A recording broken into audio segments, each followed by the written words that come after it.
He was once the face of professional wrestling, the man who slammed giants, sold out stadiums, and built the WWE empire brick by brick.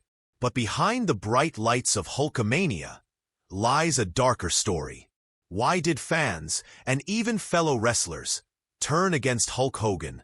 Why is one of the most iconic figures in sports entertainment also one of the most controversial?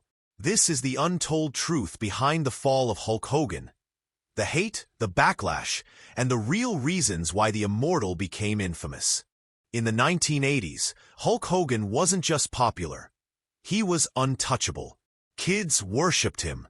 Sponsors lined up. Every arena chanted his name. Train. Say your prayers. Eat your vitamins. That was the gospel of Hulkamania. But as his star rose, so did his ego, and the backstage whispers began. One of the biggest reasons Hogan was disliked backstage. He protected his spot. Wrestlers like Bret Hart, Randy Savage, and even Shawn Michaels hinted or openly spoke about how Hogan would refuse to lose cleanly. He was known to use his creative control clause to alter match results, delay pushes for others, and keep himself in the spotlight. In WCW, he was even more powerful, often seen manipulating storylines, especially in the later years of NWO. To many, Hogan wasn't just a star. He was a politician in wrestling gear. Turning heel in 1996 was a masterstroke. Hogan reinvented himself as Hollywood Hogan and led the NWO to greatness. But behind the scenes, that heel persona wasn't always an act. Kevin Nash, Scott Hall, and others were praised for being cool villains. But Hogan? He made sure he always looked stronger, even in defeat. He often refused to put over younger talent like Booker T, Billy Kidman, or even Jeff Jarrett. Many believe his backstage pull damaged WCW in the long run, especially during the Monday Night Wars. Was he a genius or just greedy?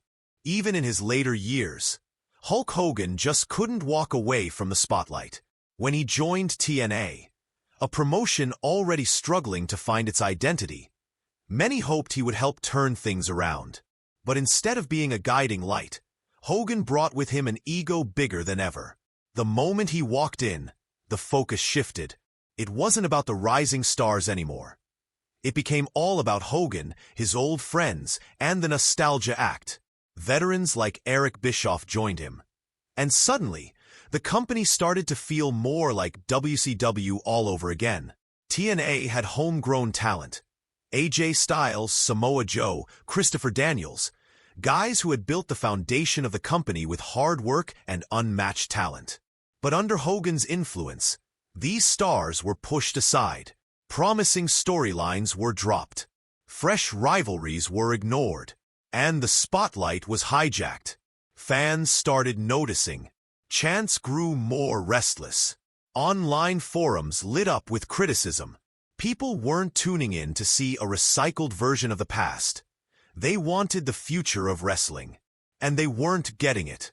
Hogan had the chance to lift a generation, to use his star power to shine light on the new blood. But instead, he repeated the same pattern. Center himself, keep control, and never truly pass the torch. And that, in many ways, defined his TNA run. Not as a savior, but as another missed opportunity, driven by pride rather than progress. In 2015, everything changed. A private recording surfaced online, and what it captured shocked the world. Hulk Hogan, the face of professional wrestling for decades, was heard making racist remarks. The backlash was immediate. WWE had no choice. They terminated his contract. His name was scrubbed from their website. Even his spot in the Hall of Fame was quietly removed. For fans, it was more than disappointing. It was heartbreaking. This wasn't just some celebrity scandal. This was a man who, for years, stood as a hero to millions.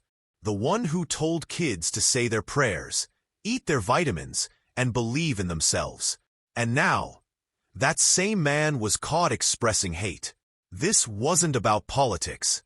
It wasn't some media spin. This was about basic human decency, and he had failed. The fall was fast. The legacy cracked. And while some tried to defend him, many others simply couldn't look at Hulk Hogan the same way again. It was a reminder. Heroes aren't always who we think they are. And sometimes the mask doesn't slip, it shatters. Years later, WWE brought Hulk Hogan back. It wasn't a grand return. It was cautious, measured, like the company knew some wounds were still fresh. Some fans welcomed him, saying everyone deserves a second chance, that people can grow, that mistakes, even serious ones, shouldn't define an entire life. But others weren't ready to move on. They hadn't forgotten what was said, and they didn't feel the apology was enough. Hogan did apologize publicly. More than once. He said the right words. But behind the scenes, the atmosphere told a different story.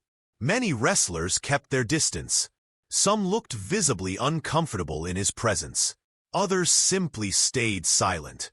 No loud protests. No open confrontations.